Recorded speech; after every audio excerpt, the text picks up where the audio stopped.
Welcome to Martial Wisdom. Here you can listen to conversations on all kinds of topics related to martial arts. Today's topic is adopting self-defense training into Aikido practice. Joining me in this discussion is Remy Helgesen. Before we start, please consider supporting the show. You can subscribe to the Spirit Aikido online program, which currently contains more than 180 videos. Another option is to contribute any amount you like through the PayPal tip jar. Even small contributions are greatly appreciated. I hope you enjoy this episode. Now, on with the discussion. All right, I'm welcoming Remy Helgesen, I hope I pronounced that correctly, to the podcast here. We're going to have a great conversation today. We're going to talk about adopting self-defense into your martial art training, into your Aikido training. So welcome, Remy, to the show, and maybe you could give our listeners a little bit of background. Thank you for having me. I'm an Aikido instructor. I have a little bit of background in private security, a little bit in the military, and basically working as in close protection and as a bouncer. And working to get Aikido out there and make people know that it's it's a good martial art to train, and just want to spread the word about that. Absolutely. And as we get into our topic, I do want to talk about kind of the practical side of, what do you do when you're on the mat in terms of how do you do this for training? But I think a good way to set this up would be, why would you do it? Or why would you want to do it? Or what is the benefit of this? And I think that Aikido and the control that it brings over Uke is such a great fit for a civilian environment type violence, which is not necessarily, two soldiers on a battlefield trying to kill each other, but the types of violence that a normal person might get into, like a heated argument that turns into physical. You're dealing with somebody who's irrational and belligerent, maybe because they're drunk, maybe because they're just enraged and angry.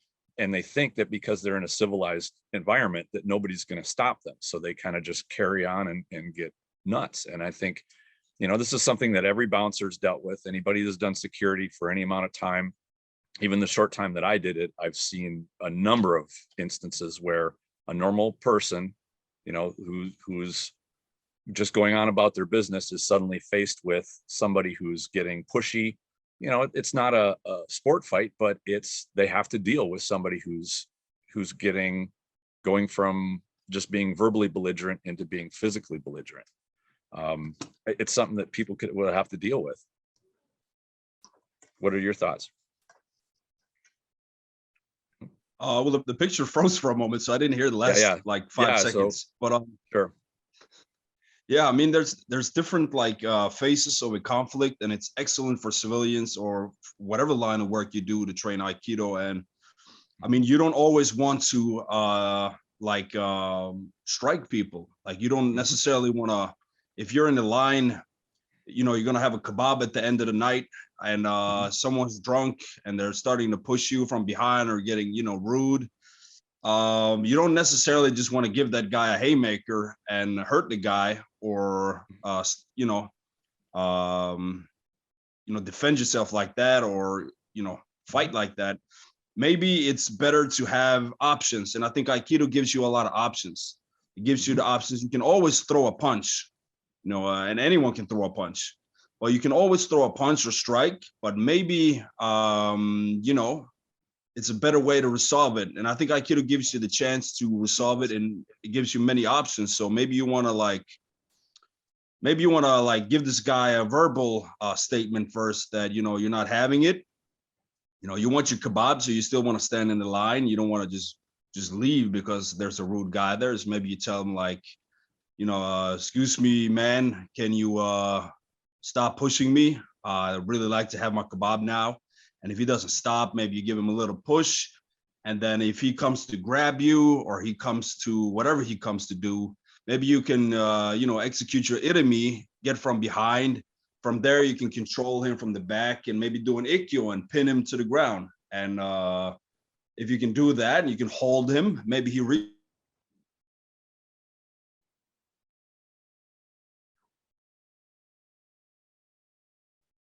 realizes, regulate, put some more pain to the guy, put some more force into the technique. So it basically, it gives you options, is what I'm saying, though. Yeah.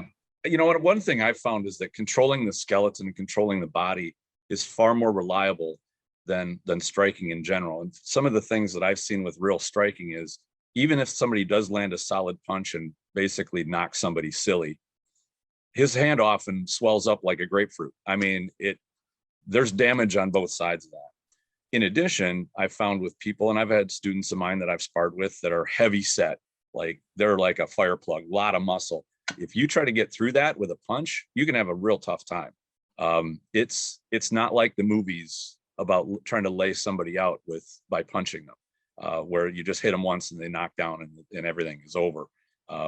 It can go that way, and if you surprise somebody and get them on the button, yeah, you can kind of knock them into drunk, I think they call it, where they just, they're still conscious, but they're not really capable of doing anything.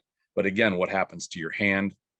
Do you wind up getting blood? Do you wind up getting, the types of things that you really don't want to have at the end of the whole exchange? Whereas controlling the body, to me, that's where the real professionals do their work. And I've met security professionals. In fact, I mentored under one, and he never studied Aikido at all. And the more he taught me, even though he came from a pugilism, boxing, Muay Thai background, he had to shift all of his skills when he was in law enforcement. He shifted them into body control. And I said, you're doing Aikido right now.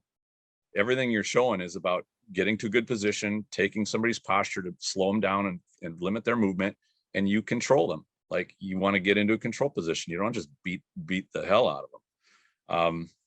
And he kind of chuckled at that because, he's like, yeah, you're right. I've never studied Aikido at all, but all the principles were there. You got to protect yourself from getting hit, control the person, get them to a point where they can't do any harm to themselves or anybody else.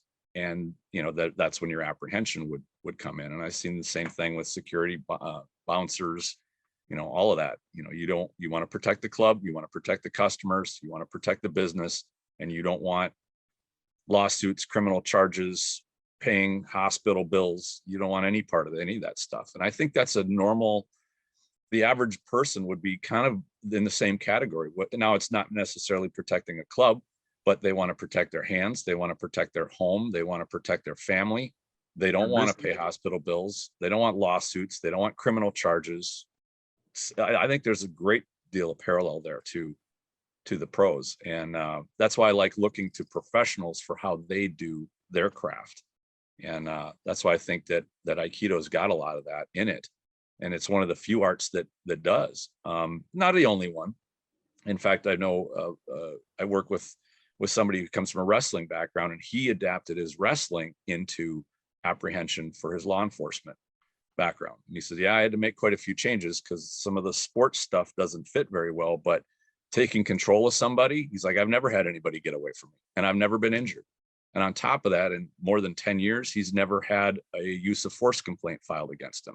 So, he'd never had to bounce anybody's head off of any concrete to get them, in order to control them, which to me, that's a real professional. Exactly. And I mean, in today's modern day age as well, like there's cameras everywhere, there's witnesses, they'll pull out the camera, and people, most likely people tend to not see the first half of a conflict. They just see the response. So if you're just wailing on someone and that's how your mentality and your training is,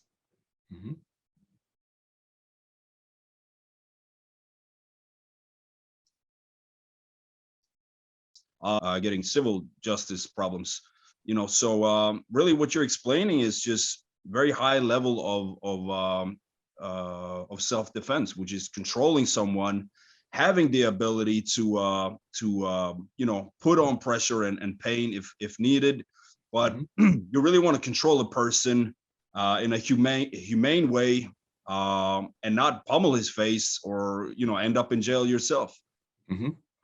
Yeah, just this last week, I remember we had somebody post up a question or bring up a topic, and actually I thought this was a very good topic about eye jabs, and talking about how quickly they can end a fight, which is absolutely true. And this is one of the reasons in almost every sport that they're illegal, because nobody wants to watch a fight that lasts a second and a half.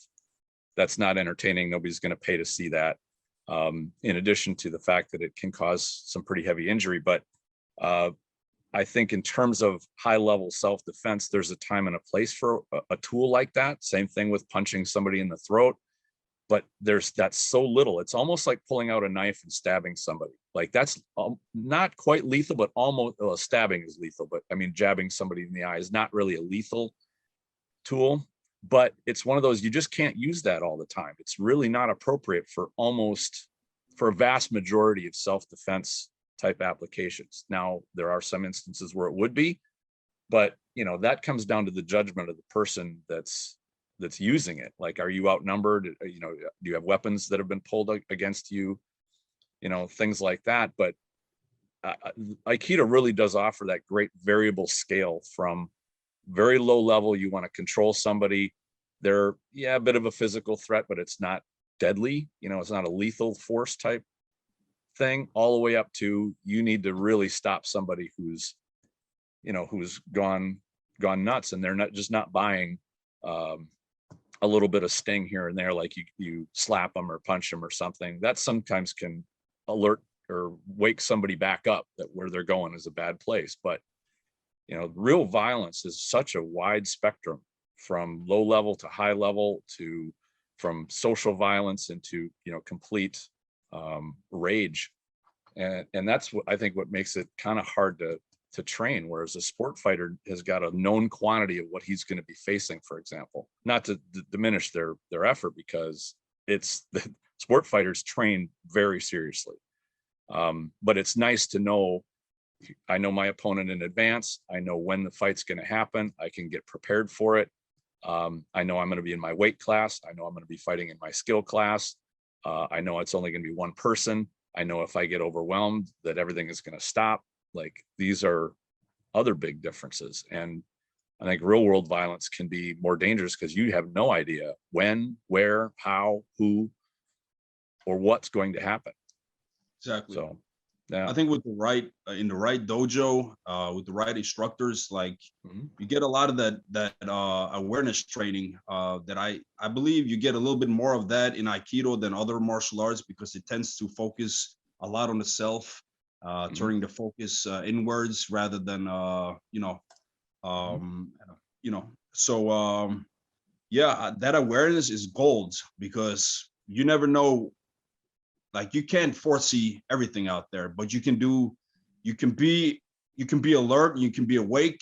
And if you're really, really good at self-defense, maybe you don't end up in a lot of situations unless you work in certain areas where it's just demographically or geographically very likely you're going to end up in trouble. But so multiple attacks.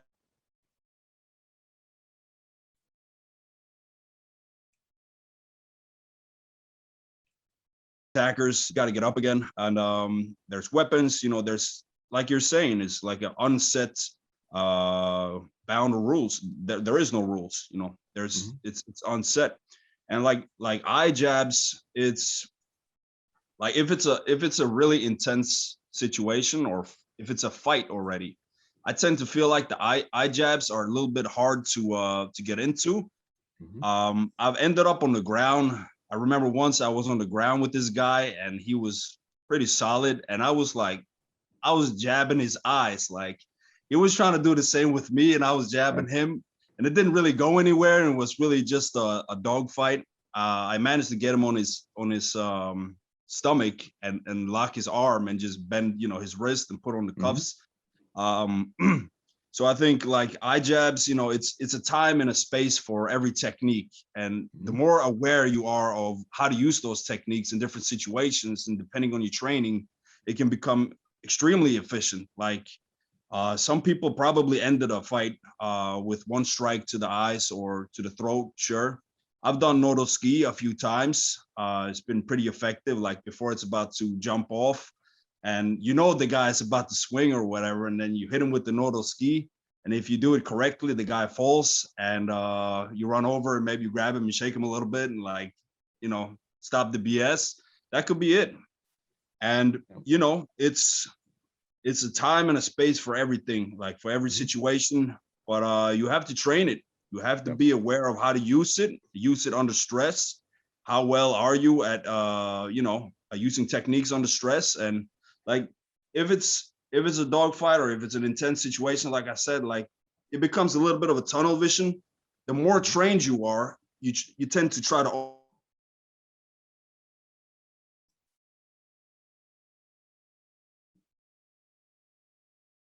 open that tunnel. There's no training to become like anyone can get hit with just get blindsided or anything. Like you have to be humble enough to understand that we're not robots. Like anyone can end up in a bad situation. So, but how well prepared are you for those bad situations? You know, absolutely. And in fact, I've seen this not only in the Aikido world, but in a lot of martial arts, a lot of practitioners, they're always chasing the perfect technique. Like, what's the best technique? What are the crappy ones that I want to ignore? The right technique is the one that's done at the right time. You take the right technique and do it at the wrong time, it's going to be garbage. And it's not the technique itself, but the wisdom and the judgment to know when to use it, how to use it, and that you've trained to do it well. And I guess that's, as we get into now the subject of, you know, taking your training onto the mat, you just cannot create every scenario of how violence might go down in order to get that thoroughly realistic simulation of how it's going to work.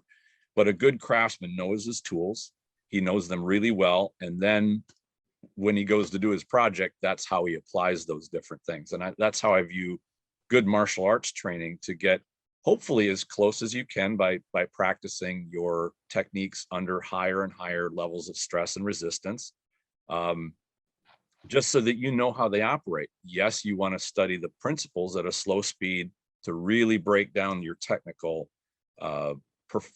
precision, because you don't want to be sloppy when you go fast. If you train a lot at speed, chances are you're training to be sloppy. So there's a place all along from slow and diligent, highly technical, to increasing into the more variables, the more intensity.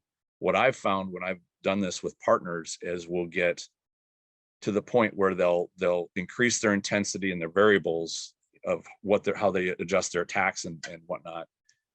And you hit a kind of a high limit of Uke just says, okay, this is getting as hard as I want to submit my body to.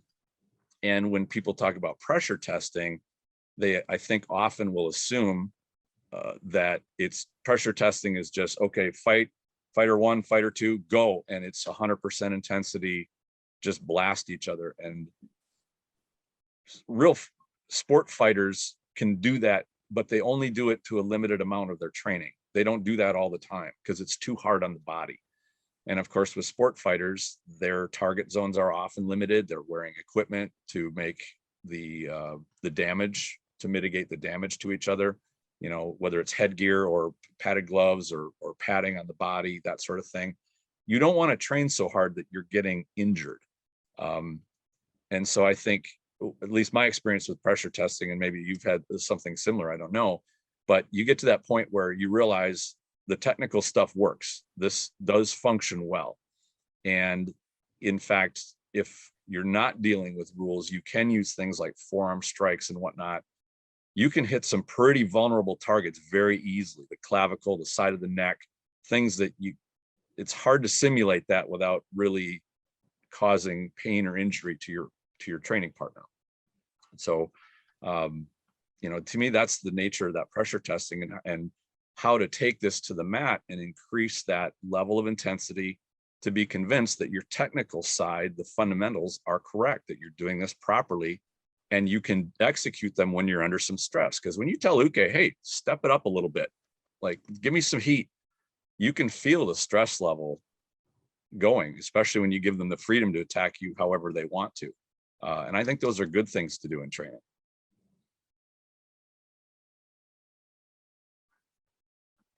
We get a little pause there.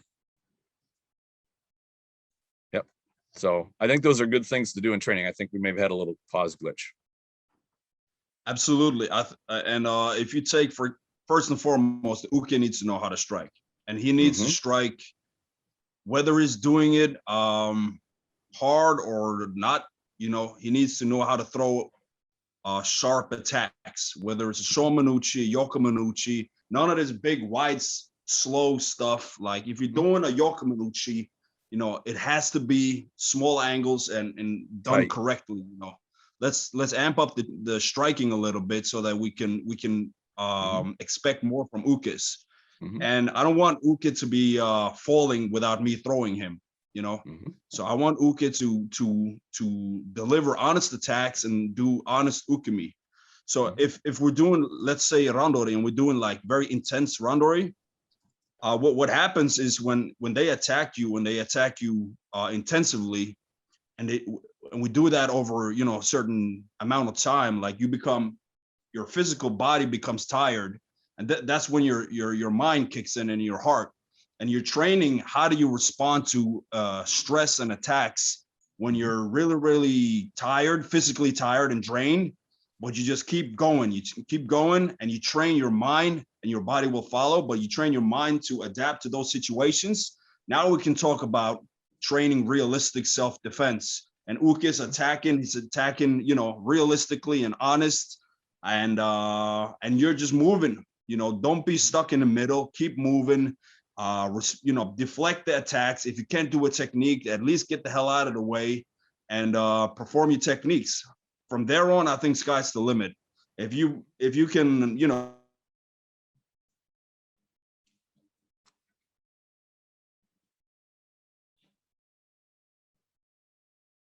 of let's say maybe, okay, from here I can do another ski. From here, I get this guy's back. I can chop him in his side here. I don't remember the pressure point, what it's called, but there's a nice one right here. You can throw him in a tight clinch and throw a little I think strike that's here. the greater auricular nerve, the one that's on Yeah, the the one, yeah, yeah, that one. Yep, not that's like this it is one, a like big area.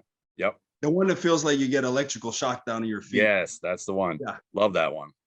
yeah. So it's it all depends on the training. Like it's just like you Yep. said, like you can do a lot of those techniques, but you have to Mhm. train uh to perform it under stress.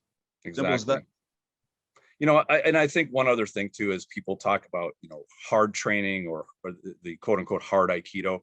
There does, in order to get that from your uke, the total committed attack that has to be crisp and sharp and deep, like going for penetration, there has to be a level of trust that uke knows that nage is not just going to be a sadistic bastard and hurt him. And because if you do that, if nage gives uke a hard time, your ukes will no longer give you committed attacks because they will be frightened. Now, so that there is a relationship there, the uke and nage, a level of trust. Like I'll commit my attack to you fully, but just don't hurt me, or I'm not going to keep doing this. Yeah, You know, don't that's hurt your training partners, even right, though we're going exactly. hard That's where like the high level of control goes, and that's what mastery really is that high yep. level of control. You know, you can put more on it. In fact, I think, and I wanted to bridge a little bit into, you know, when you're in training, you'll get a little bit of that excitement. And what I often watch for, because I'm very fascinated, I'm kind of in this phase now of the full understanding of breathing.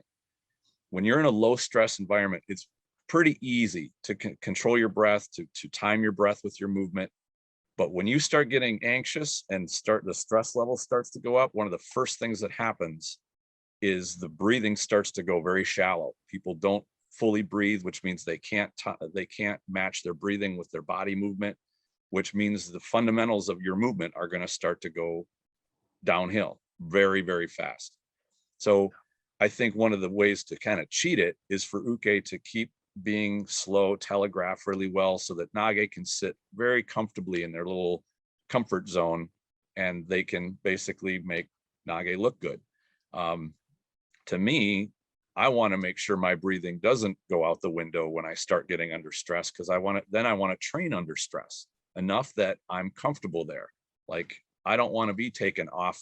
I don't want to have my kazoosh or my balance taken because I'm too nervous or I haven't trained myself for, you know, a high stress situation. And I think that's part of that adopting self-defense training in there, to have that bit of anxiety, the stress inoculation work, because without it, your breathing is not going to work. And with your breathing doesn't work, what technique works? Very little. Oops, I think you're muted.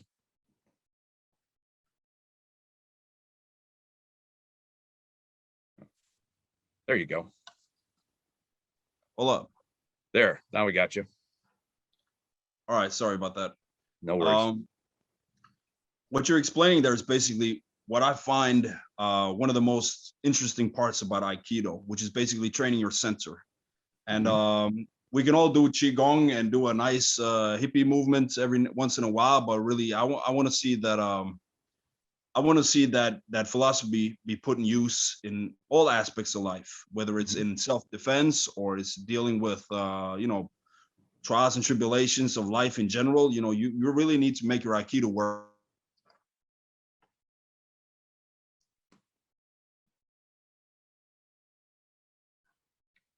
in all parts.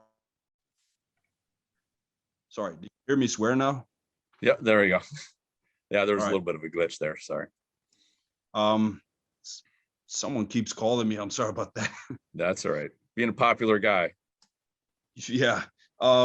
So really, that's what makes Aikido interesting, because you want to train your center and you want to be as Mushin as possible during stress. And it doesn't matter how many techniques you know. If you tense up in a situation and you freeze, or you become overly nervous, or you overthink a situation or anything of that nature, then it's going to be hard to do any technique.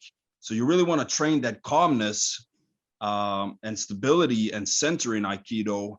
And from there on, I think you can bring any technique into the picture. But first and foremost, that's one of the great things that I find that I search for in Aikido, that you can never train enough of, and you can bring that aspect into any part of your life. Yeah, absolutely.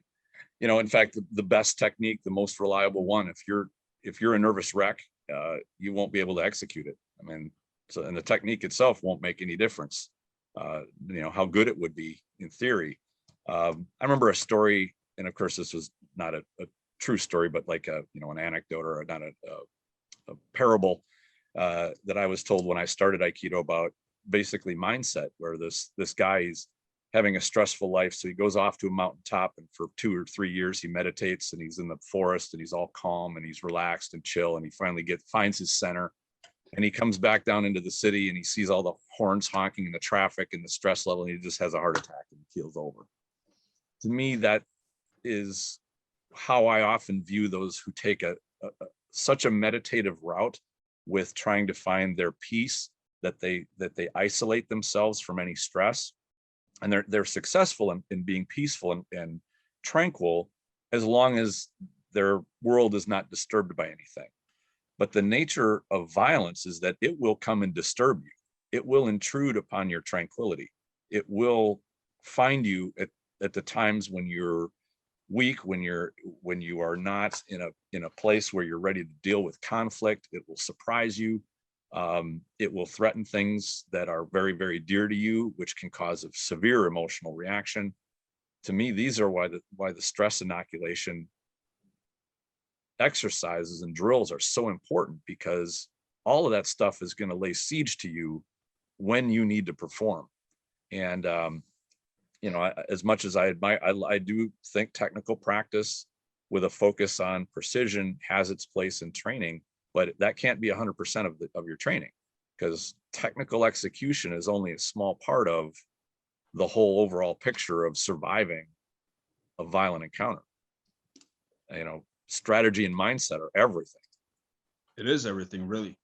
Yeah. No matter what you do, what line of work you do, or where you're, where you live or whatever, because that's just the primitive nature of humans, and they do attack the weak, or they do attack the vulnerable sooner or later. And I hear a lot of people, they say, well, I avoid conflict, and I never get into trouble, and it's good for you. You can go to your 9-to-5 job, you live in a nice neighborhood, but chances are that someday something might appear or occur or test you, or your family or your children. And do you really want to be helpless in a situation like that, or do you want to be able to defend what's right and what's good and your family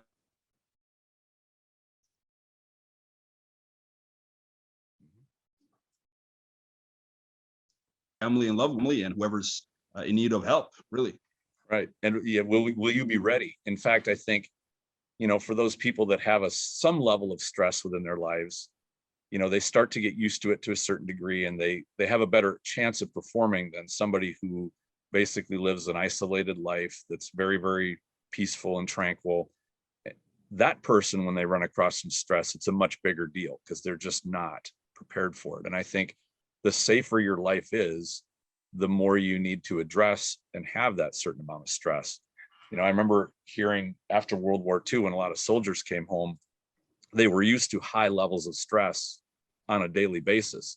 And that's where they actually got into motorcycle riding, because at the time it was, it was like an adrenaline sport where they'd race them up and down hills and crash them and things like that, just to keep that edge that they felt that they had in those normally stressful environments. That's of course where the biker culture originated after, when they were viewed as they would get into fights and things like that, which, soldiers tend to do. And now we've gone into the adrenaline age where, and I've, read that a lot of psychologists will say that there's a part of human behavior that needs a certain amount of that fighting for survival, fighting for, that the excitement of the hunt. I mean, primitive man hunting down a deer, he was hunting for his dinner. That was an exciting, if you fail, you could starve to death. So there was that level of stress with it. And that, our modern society's kind of gotten soft and spoiled enough where people will seek these things out by doing bungee jumping or what do they call it, skydiving, all kinds of these extreme sports to get a bit of flavor of that stress and of that adrenaline and the things that go along with it. Obviously doing martial art training in an adrenalized zone is, you got to be careful with it, but I think that stress is so important to have in there because you're going to have stress, period. When called upon, especially when, you may be late at night, you're in an unfamiliar territory, or somebody's in your house. I mean, anybody that has lived in a house and heard an unusual sound that they think may be an intruder, what happens to your own body. You suddenly, all the switches turn on and now you're alert, and maybe your adrenaline starts to come in. You're nervous, you don't know what's going on, what could happen. It's that's the zone to train for. Exactly. And I think in today's society, they've kind of like engineered people to have become stressed if somebody offends them with a statement or offends their feelings, and Mm-hmm. it just feels like there's a lot of those people in Aikido. So, Well, that's the thing, and if I think if we can identify the behavior and the people when they understand or they see kind of the dangers of indulging in that, can choose to walk away from it and say, all right, there's a better way. I want to be the calm person. I don't want to be the one that gets offended or starts, getting into arguments or starts screaming or name calling or carrying on. What I've found is generally the most competent people, they don't let their blood pressure start rising when a discussion starts going on, or a disagreement or a debate or anything like that. They know that it's, hey, this just talk is talk. That's all it is. That's all it means. And if anything, in our internet world today, talk is cheap. That phrase never rang more true. Anybody can talk, anybody can type. Doesn't mean that it's valid. But really studying the concepts and principles, to me, is where you sort out the truth from the nonsense. And there's a lot of nonsense, so you can take some time. Yeah, there's a lot of nonsense, and the martial arts is supposed to make you more focused on core values in life. You want to be Mm-hmm. more focused on integrity and honesty and courage and loyalty, and you don't want to be carried away or having your feelings manipulated, or having other people have control over you through your emotions. Like, you're supposed to go away from that type of ego, where you can be easily controlled just by your emotions. But Right.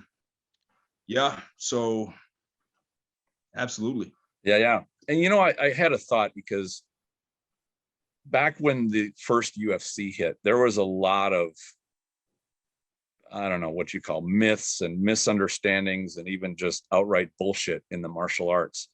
And when people could suddenly see fighting, and granted this was a sport fighting realm, there suddenly became a shift. There was much more awareness of people who were not sport fighters or martial artists that understood a bit more about how fighting tends to work. And granted, they only saw one aspect of martial arts, which was sport fighting, but the awareness built. And yeah, there was some not so good things with that happened with it, a lot of ego-based attitudes that are still around today. But generally today, I think the average person has got a little bit more exposure to what martial arts are from a practical side than they did back in the 70s and early 80s. I think the next threshold that we're going to cross, and hopefully conversations like this are going to help with it, is the awareness that sport fighting is not the be all end all. It is one aspect of violence. It's a respectable one. People, the athletes that do it are definitely command respect and earn it. But that's a whole different realm than real world civilian violence. And it's a whole different realm than military or battlefield violence. They're not synonymous. There's some crossover, with things like techniques that work really well. But there's realms that the things that don't cross over from one field to the other. If we can start to cross that threshold, so there's a greater level of understanding, I think it will help a great deal. And the only downside really is that, unlike all the sport fighting, which had tons of video footage, tons and tons, there's not as much video footage of real life violent encounters. Now, because of more closed circuit TV and cell phone cameras, there's some, but that realm is so wide and varied that it's tough, I think, to penetrate through that. And that's why I like talking with people like you that have that real world experience, can illuminate the differences, like what makes a civilian martial art training different than sport martial art training, because it is quite a bit different, even with the crossover. What do you think of that? It is very different. Mm-hmm. Obviously, if you're a good fighter and you've been into a scuffle out in the streets once or twice, you understand Mm-hmm. that aspect as well. But it's completely different because Mm-hmm. it's a situation that might appear you might not be ready, or well, you might be out walking late night, going to the ATM or whatever, and something might come up. A guy might be trying to be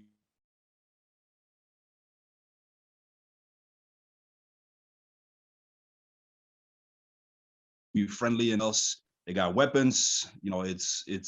It might be dark. You might not see their hands at all times. Their hands might be go behind their back or in their hoodie, and it's all different type of Yeah. aspects that you have to consider. Yep.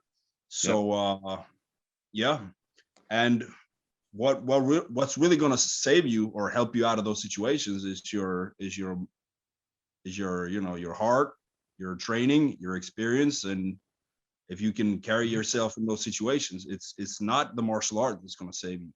Right. It's yourself and your training and your experience and all of that. There's one, as we talk about this, I'm really glad we tripped into this particular side of the topic, because the experiences that I've had and heard about from other victims of violence, or ones that have been exposed to it, are there's a layer that goes on. And I think you could call that the awareness and perception layer.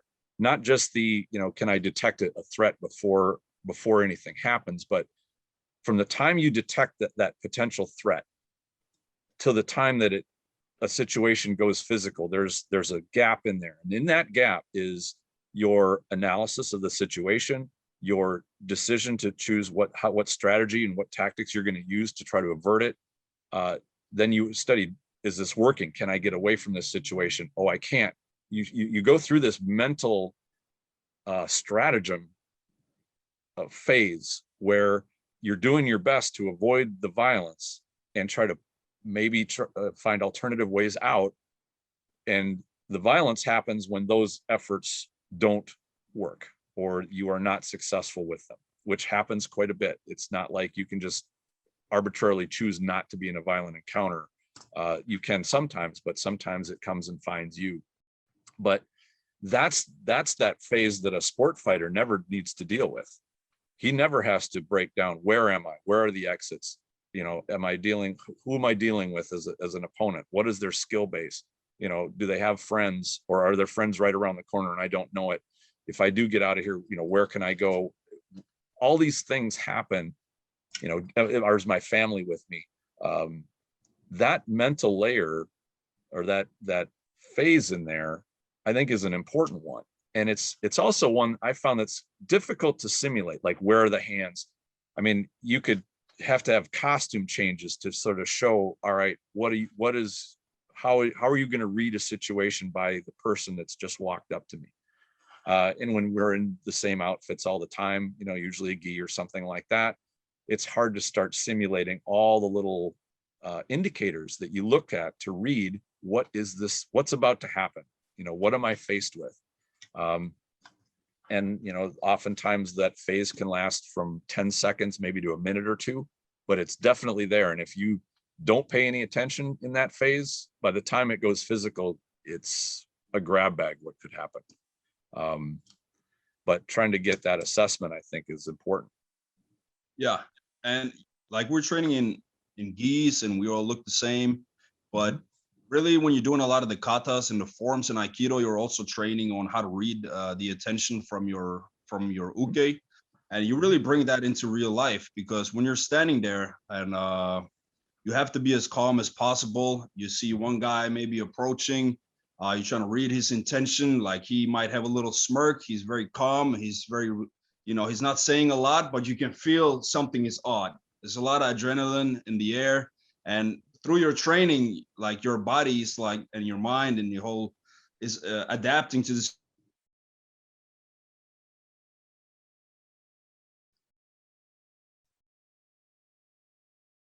situation. Attack this guy now, then I'm going to have to deal with those guys in a moment. So, and then you just, you know, based off of your training and your experience, that's how you start thinking. And there's not a lot of emotions in the thinking. You might put some aggression into the attacks to you know, be as efficient as possible, but you're really trying to stay as calm as possible.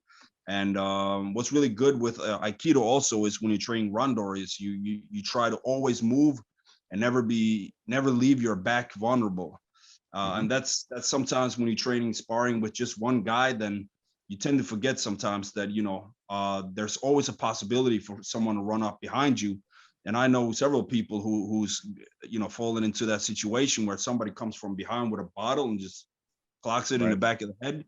And, you know, you might go unconscious, and, you know, or you might get, you know, severe head injuries. So there's a lot of good aspects of Aikido to take into those situations, but you have to be, you know, you have to have good instructors that knows what they're talking about and knows how to put these types of these ways of thinking into real life.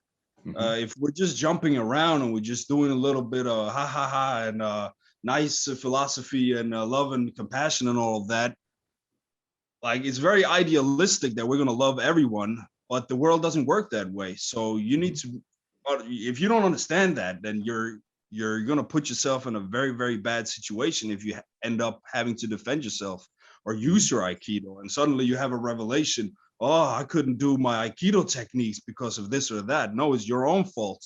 You need to take responsibility of your training. Have you understood how to do an Ikkyo Ura on someone who's not doing Ukemi for you? He's not going to do that movement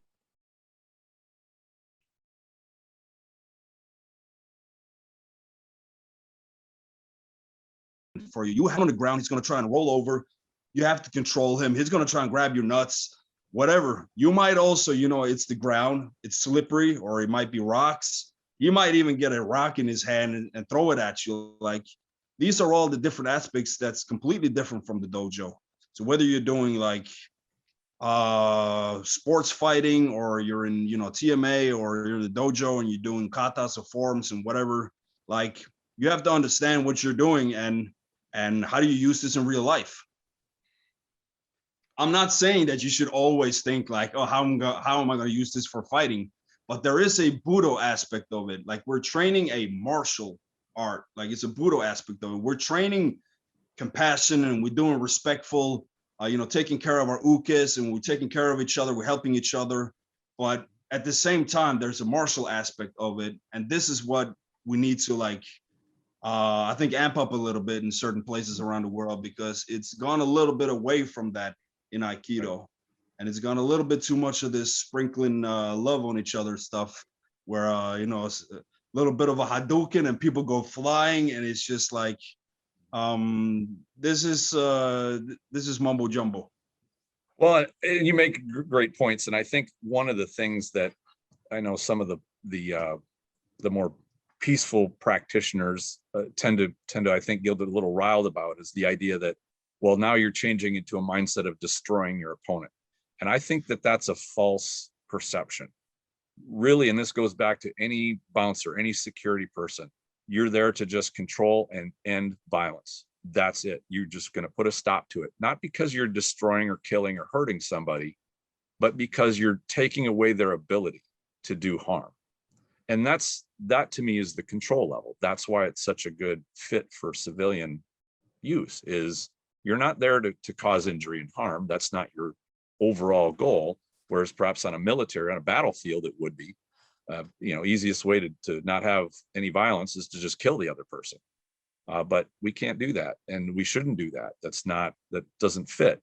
And one other point I wanted to actually jump back to a little bit was being uke. And what I've noticed in training, it's easy when you're uke to just think, I'm just going to throw this attack. You kind of shut off your intent on the inside. Back when I was competing full contact, it doesn't take that long to start to learn to read somebody when they go to make that decision to attack you. But you have to have a training partner that shows you that. If you're a good uke, and you don't have to do it all the time, but there are times in training where you need to show nage, you don't have intent, you're trying to find when you want to do that attack, and you make the decision and then you execute. A nage who's starting to get experienced should learn how to read that intent. And that should be part of training, because that is, like you said earlier, a very real thing. When you get somebody who's agitated, who's starting to get aggressive, maybe they're being verbally belligerent, you can read they're not ready yet, and something happens. If you watch their eyes, you can see that decision go from, I'm just talking some shit right now, to, all right, I'm done talking and now it's time to go. And to me, that's where that sen no sen timing comes in. When you can read that, only when you can read that, can you get that intercepting timing to preemptively attack before they get their physical attack expressed. That's kind of a hard concept, I think, for anybody who's not experienced it, to read when somebody goes from nothing to it's go time, and you can read it well enough to intercept. Yeah.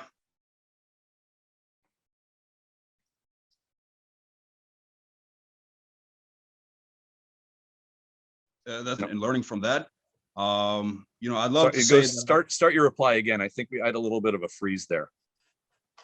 All right.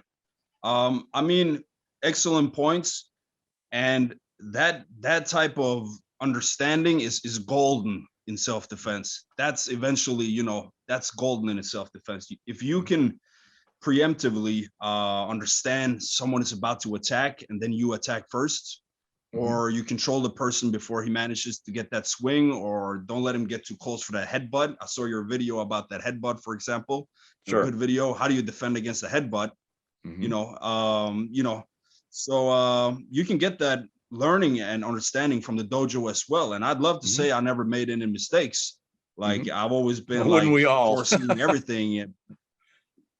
But I haven't, and I also, in certain situations where I've looked away, I've gotten maybe a little bit too comfortable, and I've looked away, or the other guy looked away. He does this thing here. He looks at his buddies, and then you go, bam, and then you eat that. And, time to move. That's a classic. So yeah, it's a classic misdirection. you know, and if people, you know, if you get into a situation where you're holding someone and he's holding you like that and your faces are really close, so sometimes they just put their heads into you like that, and then, you know, bam, or he goes up and, you know, down and up with the headbutt, you know. So idealistically, you don't want to receive those sucker punches, but it does happen. And if you never got one of those before, and it suddenly happens, you you might get into a little bit of a state of a shock. You know, you might be a little bit rocked, but it's, you know, it's healthy to get, you know. Go ahead. Sorry, I was just about to say it's healthy to get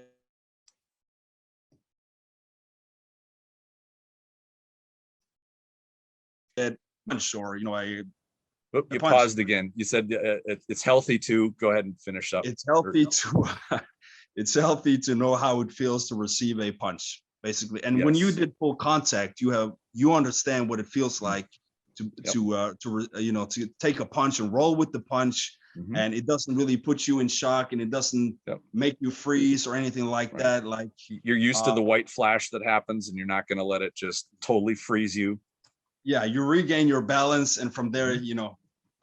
So, but if you never received a punch before and you suddenly get someone hit you with something, then you might be in a very bad situation, unless there's something built inside of you that just goes boom.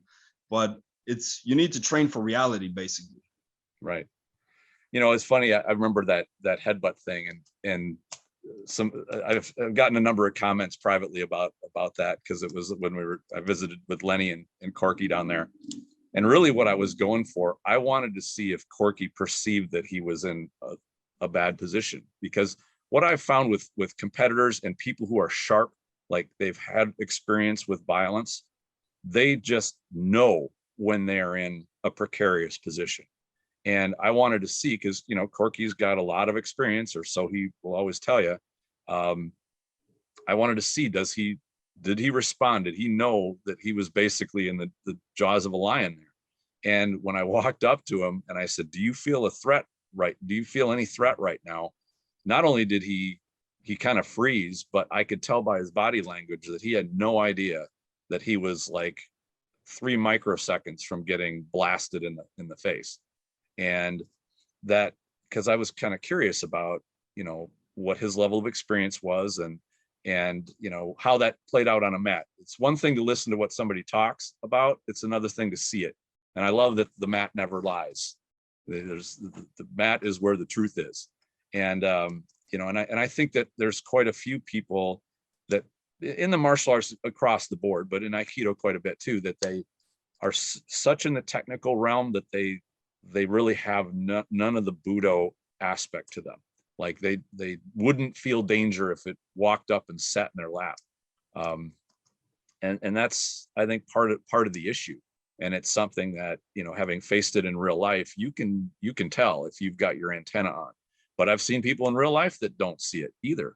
And by the time violence starts, they're so behind the 8 ball, they've already lost. And this, I think, comes from strategy from thousands of years ago, that the battle's over before you start, really. And that's why, to me, Aikido is such a heavily strategic study, as much as it is a technical study. Exactly. I've done the same as you explained with Corky. I've done with like other guys that train Aikido, like, because they preach this tolerance and compassion and all of that, and reading energy. Like, you're talking about energy, and like, you read what I'm about to throw right now, then like, are you capable of reading this situation? So what are you going to do here? All right, you might be able to sense that something is coming, but, you know, how do you deal with it? And I think it's a lot of hypocritical stuff behind that. Like, I don't believe that you can read anything unless you know, because anyone can do anything if it's slow motion. Right. I can showcase anything. So how do you do? All right, so I'm here now. All right, I got my guy in front of me, traditional Aikido guy. Let me see you move here. All right, I push. I do a technique then. Mm-hmm.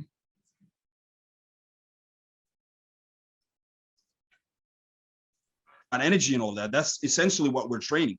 But Mm-hmm. you know, the understanding of energy and movement and intention and all of that. But we can all read energy if it's slow motion, and if it's non-threatening, and if it's Mm-hmm. you know non-threatening. But how do you make that work in an ultimate situation? I think it's a cover up for. I see this with a lot of people. They talk about, you know, how to de-escalate a situation, and you can de-escalate a situation in peaceful ways in many situations. But some situations it just requires a capability of stopping an attacker from continuing their attack. It might be verbal at first, and hey, I want to grab you. Let me buy you a beer. You know, that works in many occasions, but sometimes it just doesn't work. And if you're not trained for that next level, then you shouldn't be talking about that stuff. You shouldn't be talking about self-defense because you can't buy everyone a beer. You know, right? And it just doesn't work that way. So if you're not capable of doing anything in those situations, then why are you teaching whatever you call self-defense or martial art? You know, there's a parallel, and one of the things that I've studied is negotiations, and negotiating tactics and strategies and approaches. And way back in the, I guess the 50s or something, there was a book called How to Win Friends and Influence People. And this thing was really popular, super popular book, especially with salespeople and that sort of profession. But really it's about, you know, I guess 100 or 200 pages about how to just buy somebody a beer. Essentially give the people what they want is your strategy. The problem with that from a violence standpoint or a predatory standpoint is if you start giving things up, the predator just keeps coming back or they keep asking for more. So the idea of just be nice, or, and the best argument I've seen for the pacifist approach is, for example, you know, don't give any body language that looks confrontational or that looks assertive or looks confident. Kind of play like you're just a harmless creature, and then the predator will go away. That to me is where that theory just absolutely crumbles. Is the thing is, the wolf doesn't not eat the rabbit because the rabbit is furry and cute. That just does not work. And the same thing goes for an actual human predator who wants your wallet, your watch, your wife, your car, whatever, just looking harmless and not looking like you want to get into a confrontation with them, if anything, is an invitation for more predation. It's not going to stop them. And I get that the argument, well, no, you don't go around starting arguments. You don't go around being an asshole because you are actually being part of the problem. And I completely agree with that. But there's a time when you have to set a boundary and say, no, I'm not going to tolerate your predatory behavior. I'm not going to give up the goods just because you want them. And I'm not going to buy an asshole a beer because I'm just rewarding that behavior. And because if you look at what the asshole is doing, he's saying, shit, I act like this and I get beers bought for me. So guess what's going to happen? You know, hey, how do I get free beers? Here's how I'm going to start behaving. So I think there's also a kind of a society behavior layer to the issue as well. Not to say that, you know, we need to turn ourselves into you know, vigilantes or anything like that. We don't, but there has to be boundaries with anybody you deal with. You have to say, hey, this is what I'll put up with and this is what I won't, and be able to enforce the boundary. That's what the training's for, if you have to.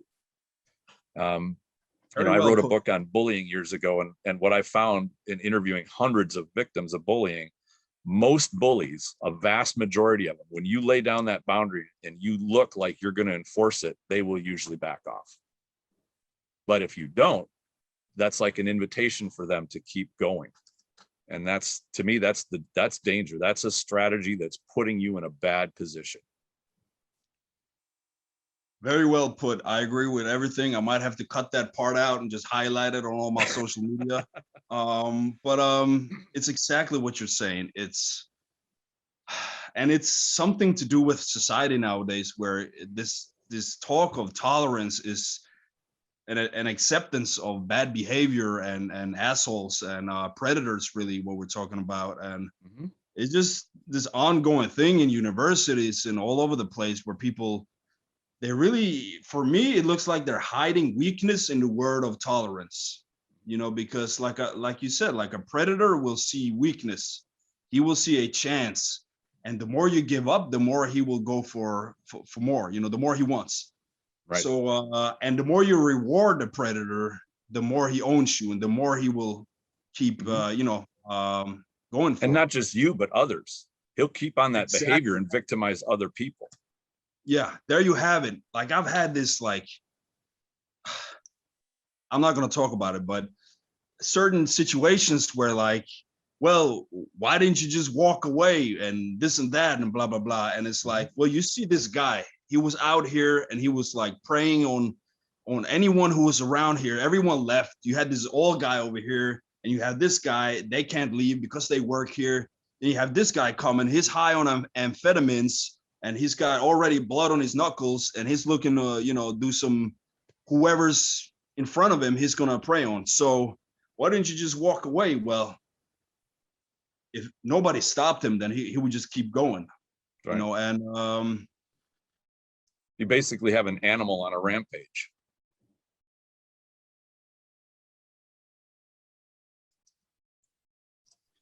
rewarding society. Mm-hmm. Sorry, You like know, back one in thing. the day, like, Oh, go ahead. sorry, back in the day when you stood up for the elderly or you stood up for the weak or you didn't tolerate crap behavior, you set boundaries, like that was a noble and respectable thing. Mm-hmm. Nowadays, it's just like the more tolerant you are and the more you just let whoever do what they want because you allow them to in the name of tolerance, the more the Karl Marx University type of people will just, love and praise you. But at the end of the day, let me see these people unlock their doors. Take off your doors if you believe everyone's full of love and passion. Unscrew your doors, take them down, and let whoever wants to come in, come in. Really put your philosophies into to real practice. Practice. One of the things that I read about from a number of mostly younger people that admitted that they were bullies and that they were violent. I've heard this a number of times, and they will often say, I would victimize people because it was easy. Like there was no resistance. I could go and rob them or beat them up or, victimize them. However, and they'll often say, until I ran into somebody that stopped me and I had respect for them and they became a role model to me. Like they showed me what it was like to not just be weak, but to be strong. And I wanted to be strong like that because I realized that me just beating up on or victimizing weaker people was my own weakness. So I think that there's also a tremendous potential for being a positive by setting a boundary and enforcing it and putting a stop to them, to their nonsense. Perhaps they could find an example in that and you could actually lead them out of it, not by, namby-pamby catering to them, but by being strong, but being, I guess, kind. You don't have to, beat the crap out of this person, because I've heard of bullies that get the crap beat out of them and they go, oh, I guess this is how you get what you want. You just beat the crap out of somebody and they keep doing it. So I think that there's a calmness and the strength that can actually be a very positive role model, even for people that are down the wrong path. And it can redeem them. There's a possibility that you can draw them out. Now, sometimes it can't work. Sometimes it doesn't work, and they keep on going, and they just realize, okay, well, I guess there's some people I can't go victimize. I'll just go back to going after the weak. Yeah, but there's a lot to it. Absolutely, and you see this type of psychology from kindergarten until grown-ups at work, where whoever's insecure or they have the body language and they're sending out the vibes that they're vulnerable, the bullies, they will immediately notice that and start, feeding off of that, and start attacking them. And it's really to do with law of attraction. Yeah.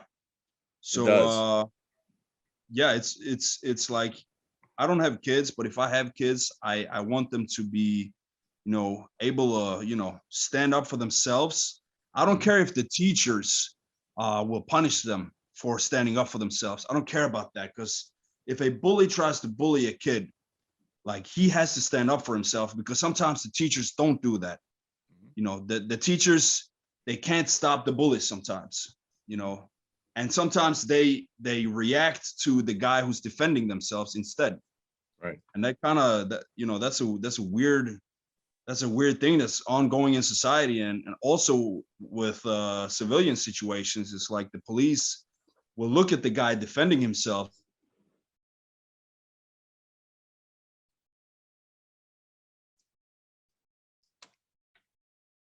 even, why didn't you just run or lock yourself into that, or run through the walls or whatever. But you have to be able to protect yourself and protect your family, and that's better than being vulnerable for predators and bullies, Right. from a small child to a grown-up. And I think that goes not only on the personal scale, but on the societal scale. It's the behavior that you tolerate is the behavior you will get more of. And if you tolerate violence, you're going to get more violence. And granted, at least I don't know how it is over there, but here in the US, we're always told, well, let law enforcement, let the police handle it. Don't take the law into your own hands, which obviously, you shouldn't take the law into your own hands. But on the other hand, you shouldn't stand there and get beat up because there's not a cop there, which, as they say over here, when seconds count, cops are mere minutes away.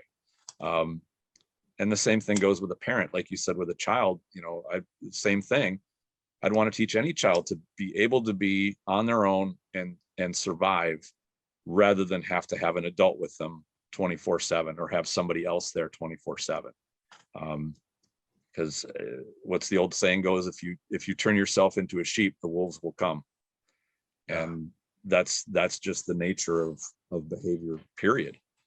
Human behavior, animal behavior. If you're prey, the predator will sooner or later arrive. And so I think having the strength of the predator, but having the temperance of the scholar, the wise man, who knows that although he is capable of being strong and of dealing with violence, does not resort to that as his first option. To me, that's the gentleman warrior, that concept. And even Plato talked about having, the balance of being the athlete that has the physical potency with the wisdom, of the scholar. Like, both of those have to exist for there to be balance. And I think whether it's modern martial arts, which has an imbalance towards, too physical without the spiritual, or too spiritual without the physical, both of those are imbalanced, and something that's out of balance is going to be not good. That was a very balanced way of saying it. No, that's the thing, and that's also what I like about Aikido. It draws the physical training simultaneously with the spiritual. So I like the spiritual aspect of it as well. I like the Zen, the Qigong, and I like to work on myself. I try to become, a more peaceful person every day. Try to become a better person. There's always, things you could have done better, but at least you're working to achieve that the next time. And there's one thing of having the physicality, and then another thing to want to use it. To me, the best example is to have somebody that says, thinks to themselves, I'm going into a tense situation. I don't want to have to use what I know how to use. I'll try to avoid it. And I think this is true of, any martial artist that's got a high level of skill, whether they're a boxer, MMA fighter, you name it. Like, I don't want to have to use that. But if I have to, I know when, and I'm going to do it correctly, and it's going to work. But I don't think avoiding violence by not being capable is a good way to go. Like, then you're just helpless, and the only thing really you can pin your survival on is hoping that you don't encounter it, because if you do, it's going to be game over. And hope is not a strategy. No, it's not. It's like, well, hope is not a strategy. You know, you can hope for, you can hope Yep. for whatever, but it's just Murphy's law. It is. Just Murphy's Or law. you can be, like the man who is under stress and he goes off to a mountaintop to live by himself because he just can't handle the stress of dealing with other people. And even then, not to say that a predator doesn't find his way to the mountaintop. It could be a mountain lion. Who knows? Who knows what the predator is? So to me, that's where you see somebody who has dealt with the wilderness, and when they go out there, they don't wander around like prey. They know that their survival is based on their capabilities and their awareness, their ability to be smart, to plan, to have a good strategy for what they're doing. In fact, if you go out into deep wilderness and you don't have that stuff, you will probably die of exposure or something else pretty quickly. There's not a lot of room for error out there. And I think violence is the same thing. There's not a lot of room for error or mistakes. And not knowing the realm of violence or the language of violence, it's easy to make mistakes. So why do you believe that so many Aikido people don't understand what violence is? Are they naive, or are they rejecting a reality? Because there's a lot of Aikido people who believe you can do a nice kotegaiish with the ura and do a nice peaceful throw. Well, that's a good question, and I want to avoid having my answer come across like I have a personal problem with individual practitioners. Instead, I want to spot a behavior, and the answer to that to me is there's been just so much signal loss over the years of instructor to student, all the way down, that has gotten Aikido training farther away from the influences of actual real violence. And partially because there was not a study of real violence that coincided with the martial art training. And I think that that's an important influence to bring in, is to study what real violence is. And granted, a study done in the 70s would probably look different than it would be done now. Like, what is real violence? What are people encountering? What are the attacks that are typically used? And they will be different from region to region. They're probably different in Europe than they are here, which is different from Japan or what have you. But I think in order to keep a martial art relevant, like any military technology, it has to study what's going on in current times and adjust to it to make sure that it is useful and practical for what is happening in that era. And I think that Aikido in particular took such a high deal of respect for O-sensei that they wanted to preserve exactly what he saw, because I think he used influences of the violence of his time in order to create the art that he studied, and that made total sense.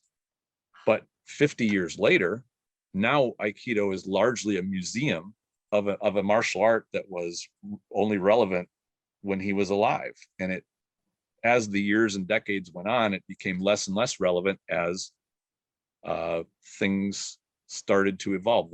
The nature of violence evolved a bit.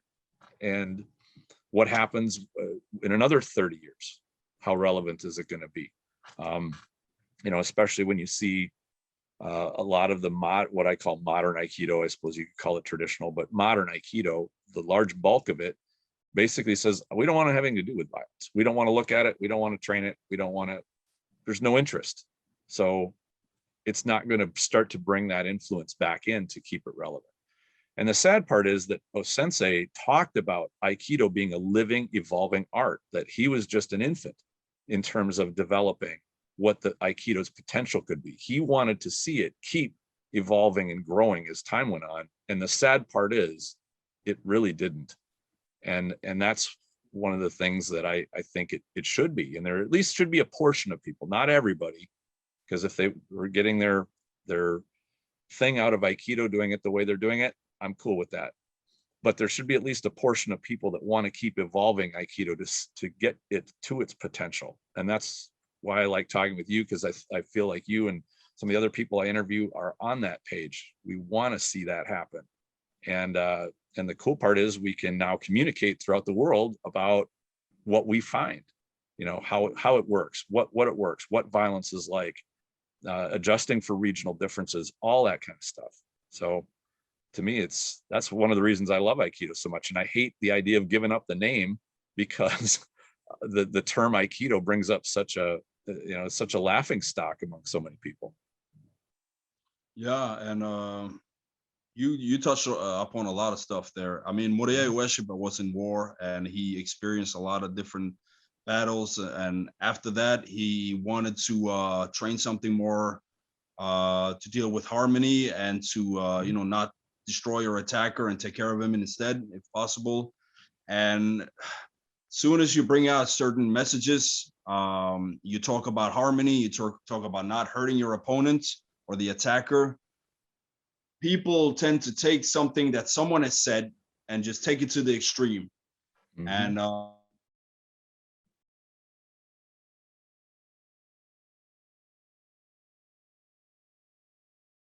if you have what the founder made Aikido to be about, and nobody can say literally what Morihei Ueshiba feels about this or that, because he has passed away, and so nobody can dictate what a person who is not living today, what they feel or think about anything today.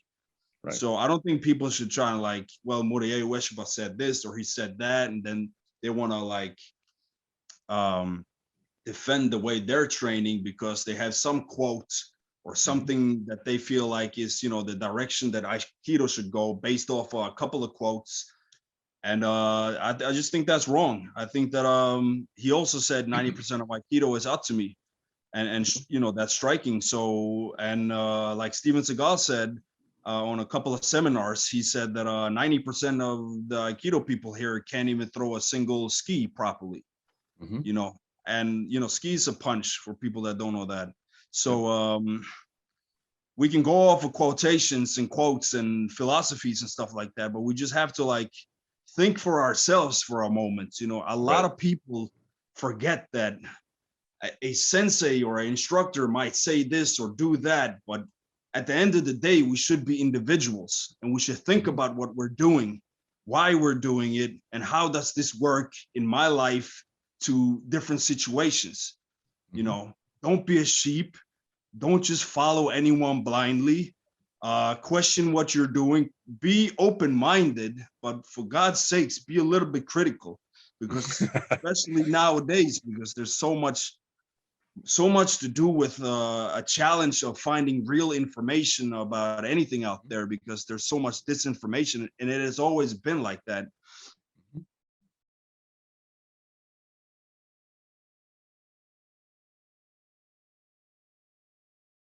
But in today's age, we're not talking about the 60s, the 50s, the 60s, or the 70s. We're living today. So how do you use your Aikido today? And where do you want Aikido to be in 10, 20, or 30 years from now? You want it to be, because it has a little bit of a bad reputation online, like you said. And I never heard anyone that I work with say that, Remy, I don't think maybe you should be in this situation because you can't handle the situation or whatever. Aikido is not a representation of the individuals. Everyone, people that want to put Aikido in a box and it's not effective or it's not this or that. No, it's up to the individual.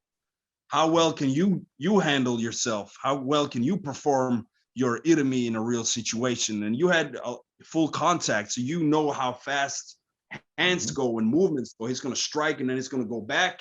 So he's not going to give you that step in and just stand there for you to do your irimi. You have to be really, really quick. So it's up to the individual. And, if people can just start thinking like that, don't put yourself, you're not supposed to represent anyone else but yourself. That's true. When you're talking about a sensei, a thought occurred to me in that, for one thing, he was a veteran. And if you talk to any veteran that has been in a war zone, there is something about them that is different than the average person. And you have to appreciate that they have seen probably the ugliest side of human competition, and even atrocities. Now, I don't know if Osensei actually had been in battle, but he was definitely in a theater which had battle within it. And it could very well be, you know how everybody kind of they take away their strong points from an extreme experience they had. I wonder if Osensei talking about peace and harmony came from basically a place where he suffered some PTSD. If it's possible that he was so focused on that part because he never wanted to see that again, and he never wanted that aspect to be part of humanity, where you had people trying to kill each other in that type of realm. I think that that's plausible, and maybe he was somehow emotionally damaged to a degree where he had that. And it also goes to the testimony that he also had a pretty bad temper. Like he was not a tranquil kind of personality. He had capability of expressing pretty high levels of anger. Maybe that's what he saw in himself that he felt he needed to work on, and he wanted to therefore to pursue the harmony and to pursue the tranquility and the peace aspect for himself. When you try to translate that to somebody who maybe is on the other side of the spectrum, they need a bit to understand their assertive side. They're very passive, they're very, malleable, they're almost that prey aspect. If I was coaching somebody, I would want to know, which side are you coming from? Do we need to take your edge and tone it down and temper it? Or do we need to introduce you to assertiveness and aggression and a bit of violence so you can find that balance in between? Because if you're weak and passive, you don't need the message that Osensei perhaps wanted for himself, which is calm the edge down, be more tempered, be, more peaceful. Because if you take the person that's peaceful and you add more to that, you're going to get somebody who's next to completely useless. So it's kind of understanding the individual subject, looking at people as individuals and what they need for their own side. My instructor actually was, he had a great personality, but he was a bit of an introvert and not very assertive. So what the interesting part I found out was he did Tenkan techniques really well, because that suited his personality. Get off the line, buy time, get yourself safe, don't intercede. My personality was more Irimi, more assertive, direct. So I took to Irimi techniques really well. I had to learn how to do Tenkan better because it's a more patience-based set of tools. And so I saw those two sides of the spectrum, the assertive and the passive person, each needing to go towards what each other found was their specialty. It helped me grow, as a martial artist. And I use that when I study my students, of figuring, all right, where are you at and what do you need to get better balance in your abilities, in your personality, in your mental aspect of your martial art, and therefore balance your spirit out more. I don't know, just a guess from what I know of Osensei's history, and I admit I'm not a specialist in his past or who he was, or I think he was a bit of an enigma for everybody. It's kind of hard to understand him. Yeah, well, you brought up some excellent points there. I also know several guys that's dealing with PTSD, and they find Aikido to be very, very useful. And it's like people like that, they don't want to, like, they've fought enough, like they've fought before, and what they want is a way to cope with whatever baggage they have from the past. So Aikido is a good way of washing, negativity off of yourself. And that's just hard to explain to people that only does physical training, that hit the pad.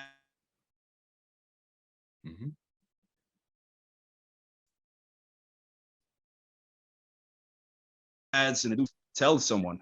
And that goes with a lot to do with Aikido. It's a lot of it has to do with how do you like, you have to experience it rather than have someone just explain it or see a video on YouTube. And yeah, and if you have a lot of fighting experience, or you're hot tempered, you want to do more balance, or if you're smart enough to see yourself you want to do something that keeps you more in balance, that keeps you more, on track for your goals and concentration and discipline. And if you're, so, and like you said, like if you haven't really fought a lot and you've been kind of, passive in forms of conflicts and stuff like that, maybe you seek something that's going to bring out maybe another side of yourself, which is more to do with how do you make yourself adaptable to stressful situations and stuff like that. I met several of those people too. Not necessarily Aikido is going to be their answer, but I've trained people like that. They come, they're like, yeah, I want to defend myself, and we amp it up and we do some really intense training and stuff like that, and they get a kick out of it. But we all have different motivations. When I started doing Aikido, I thought, I saw some cigar movies and I want to go in and do some arm breaking and stuff like that. Kind of childish motivation. You don't usually continue with the same motivation as you started with. And in the beginning, like when the instructor, he showed techniques, then I bow and I look to the side, who can I train with? And I just saw everyone just disappearing. Like not a lot of people wanted to train with me. And I wasn't being hard or anything. Mm-hmm.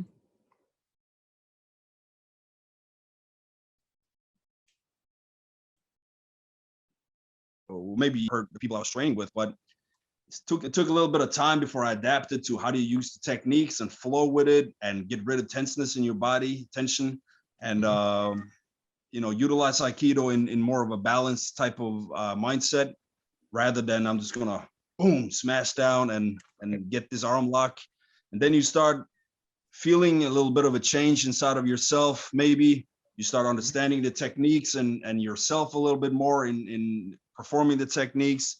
There's a philosophy behind the movements, and then you start going, all right, this is kind of enriching me. This is more exciting than just doing a physical exercise. And that's what keeps you going. Mm-hmm. Yeah, I think when people see Seagal or they see some of and there are some instructors in schools that train very hard. They do a lot of break falls. They throw their ukes pretty hard. My experience is it's not the end of the technique, how hard the end of is, that determines effective Aikido. It's how quickly you take control of uke. What you do with them once you have control with them, you can either be gentle or you can pound them. Like that's the variable part. But what I always look for a high level practitioner is how quickly they get control and how reliably they do it. When you can see somebody take Kazush in an instant, like that to me is probably the highest respect that I have. Not so much how sadistic they are with their ukes, but how quickly they can control somebody and then make the choice of how they want to get out of it. In fact, I find that the most respectable ones are the ones that take that control swiftly and decisively, and then are very gentle, but yet still have control of uke the whole time. And they can usually do it, pretty softly, because that's efficiency. When you're not using a high level of athletics, now you're able to conserve your energy, because you might need to face multiple people. You have to conserve your energy. But that's just kind of my observation. But I think that applies to how you take that self-defense aspect into your training onto the mat. Like, what are the priorities? It's not just to get slammed around hard. It's to make sure that your ability to take control of a situation happens in a moment. It's reliable. You're always on balance. You always take balance. You always can stay observing around what else is happening. It's not about how fancy the moves you are, the fancy techniques, how many fancy techniques you have. It's how can you do the ones that are reliable and they work every time. And exactly. I mean, I like practicing the fancy flowy stuff as much as the next guy, but to me, that's a secondary priority. First one is take control right away, and do it reliably. Yeah, like you look for the substance in the movements. Right. How quick, can he take control? Mm-hmm. Is he controlling his uke? How much balance does he have in his movements? And how effortlessly is he doing it? And a lot of people that, like, when I've trained people that come from maybe other dojos or whatever, and we're doing some of the techniques that we do in my dojo, they tend to like focus too much on the forms and the techniques. And I try to explain like just if we're doing a specific technique, all right, let's do exactly the one we agreed on, right? We can do that. But let's say we're doing a little bit of jijiwasa and freestyle, like step away from the forms and just do the principles. Like don't tense up, keep center. If you lose one technique, switch to another. Don't be standing there like, oh snap, I didn't get my whatever. Never quit, never get up, finish it somehow.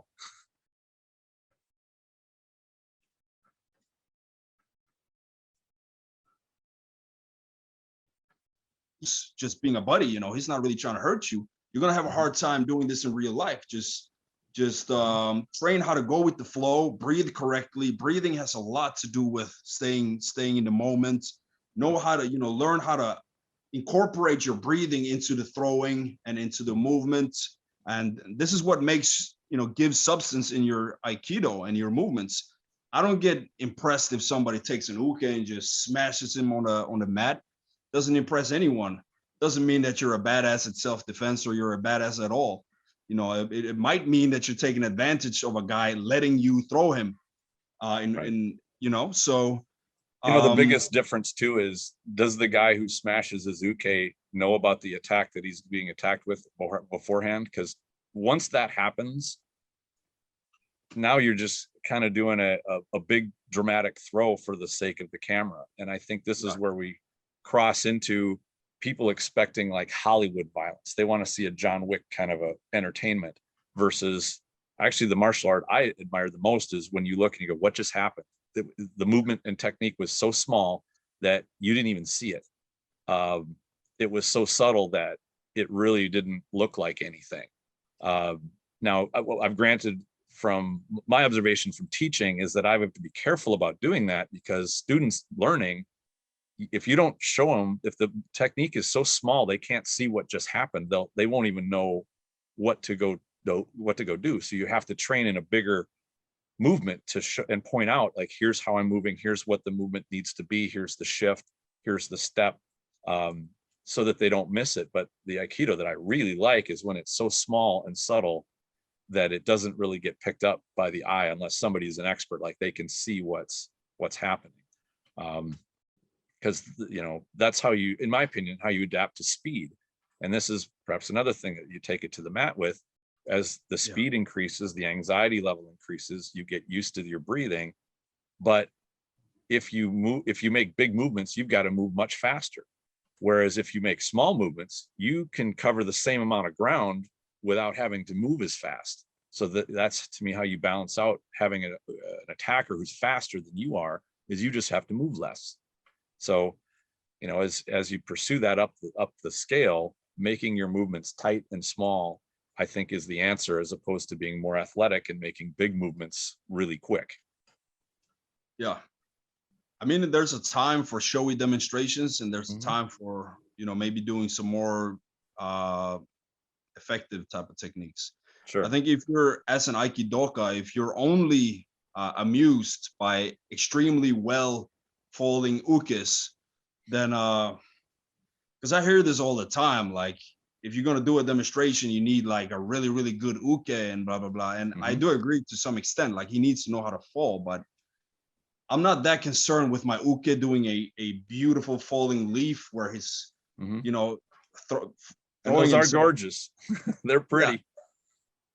Yeah. Exactly. But I just want someone that can go with the movements, you know, do ukemi, honest ukemi. And I'm not really too much for that flashy Aikido, flashy ukemi, big falls type of stuff. And sometimes when I throw in, like, for example, within a movement, like I'm gonna, for an entry for an kaitenage or whatever, I throw in an elbow, for example. I'm just simulating an elbow, for example, boom, boom, on the outside and then throw. And then people go, well, that's not Aikido. Well, I hate that phrase. I really do. It's really annoying. Like,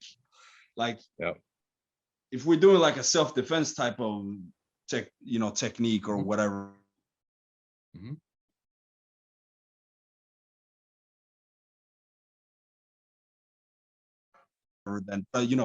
learn the technique that we're doing. Like, nobody's gonna end up in a with this stance and just Right. do a perfectly tight tenkan, or Mhm.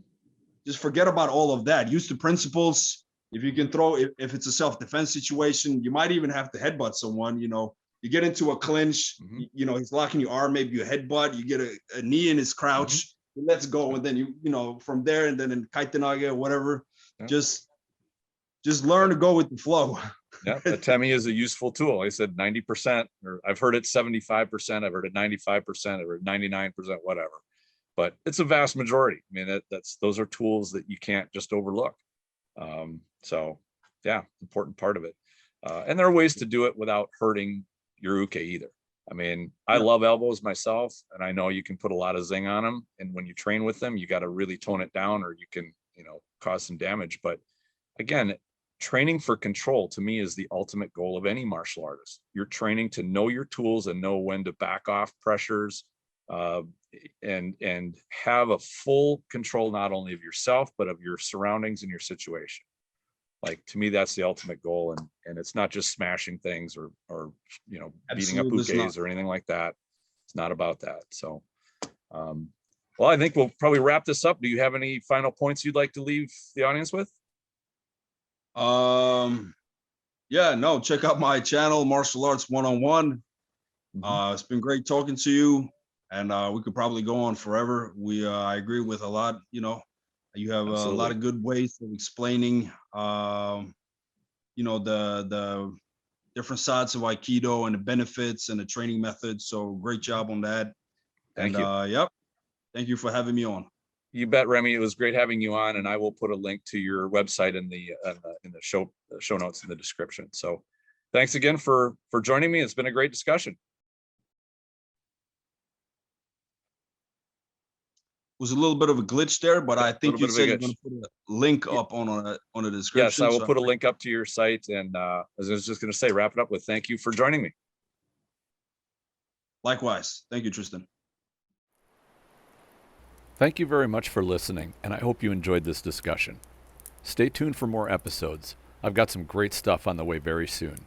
In the meantime, enjoy your training.